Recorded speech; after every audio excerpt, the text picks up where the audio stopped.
Hi friends, నేను కోటప్పకొండకి వెళ్ళినప్పుడు అక్కడ టెంపుల్లో చిలక జ్యోతిషం చెప్పే కోయవాడు ఉన్నాడు. వేరే వాళ్ళు చెప్పించుకుంటూ ఉంటే నేను వీడియో షూట్ చేస్తాను.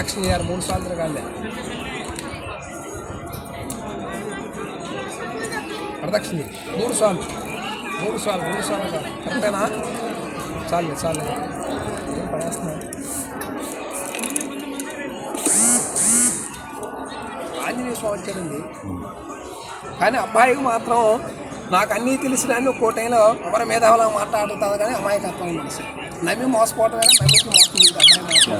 అయితే అబ్బాయిలాగా పుట్టాడు, కానీ అమ్మా నాన్నకి అమ్మాయిలాగా పుట్టాల్సి అమ్మాయిలాగా పుట్టితే 36 మొక్కలు